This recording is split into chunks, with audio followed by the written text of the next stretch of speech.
जय श्री कृष्णा दोस्तों। हर हर महादेव। कैसे हैं आप सब?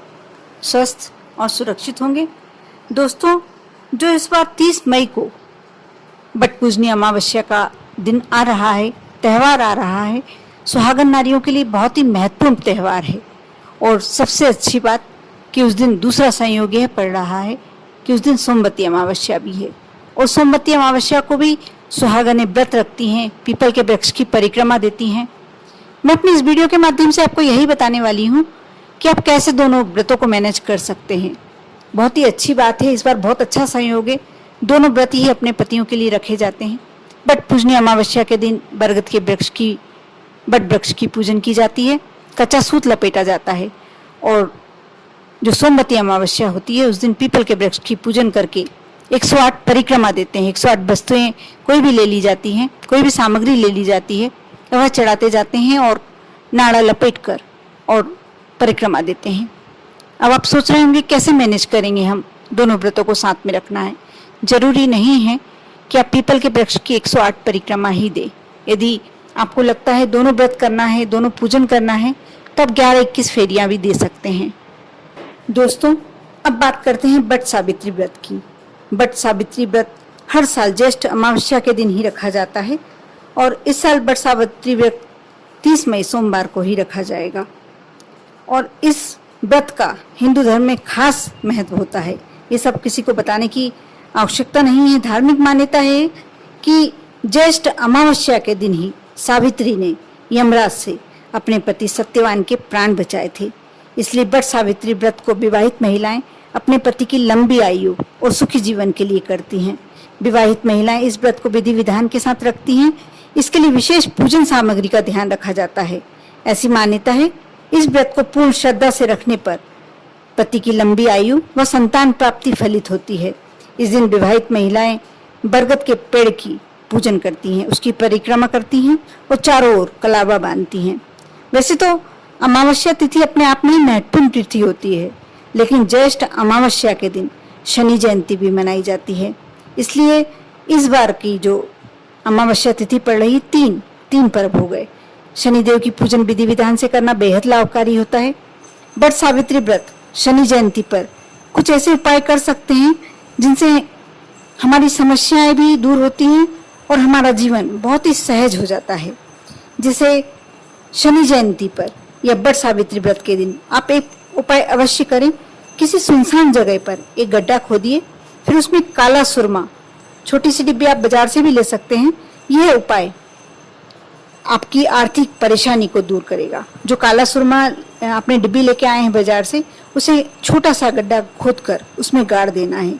आपकी सारी समस्याओं को समझ लीजिए आपने उसमें गाड़ दिया। इस दिन सुबह सुबह पीपल के वृक्ष पर मीठा दूध चढ़ाने के बाद तेल का दीपक जलाइए, जिसकी बत्ती पश्चिम दिशा में होनी चाहिए।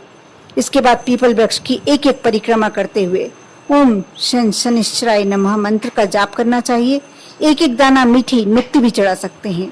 इतना करने के बाद शनिदेव से आप प्रार्थना कीजिए आपके जीवन को सरल और सहज बनाने के लिए।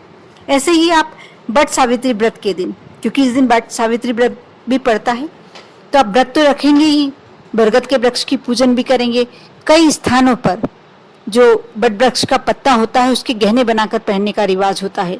जैसे आपके यहाँ पूजन करते हैं वैसे करिए, लेकिन इस दिन श्रृंगार सामग्री बट वृक्ष के नीचे अवश्य समर्पित करना चाहिए।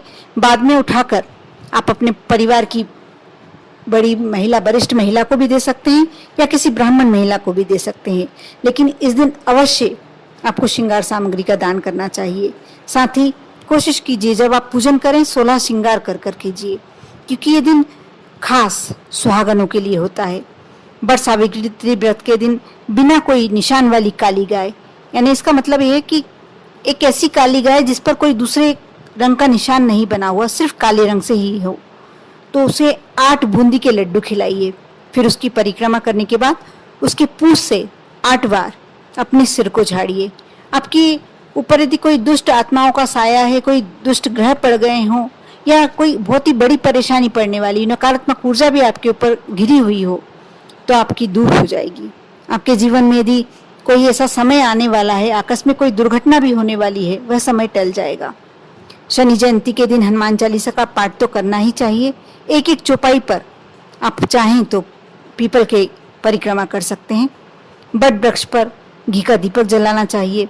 घर की लड़ाई झगड़े कलह से यदि बचना चाहते हैं आप, तो नियमित रूप से यदि आप बरगद के वृक्ष के नीचे घी का दीपक जलाते हैं और भगवान विष्णु का ध्यान करते हैं, इससे विवादित चीजों का अंत होता है, बातों का अंत होता है और कलह से भी मुक्ति मिलती है।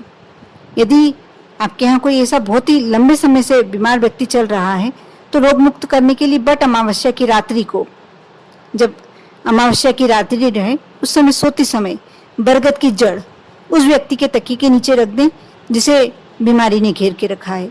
इससे व्यक्ति के स्वास्थ्य में धीरे धीरे लाभ होने लगता है।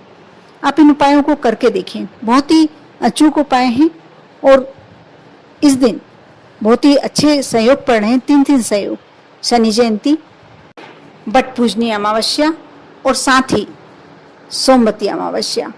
और सोमवती अमावस्या और बट पूजनी अमावस्या दोनों ही दिन सुहागनें व्रत रखती हैं, पूजन करती हैं, विशेष पूजन करती हैं, 16 श्रृंगार करती हैं।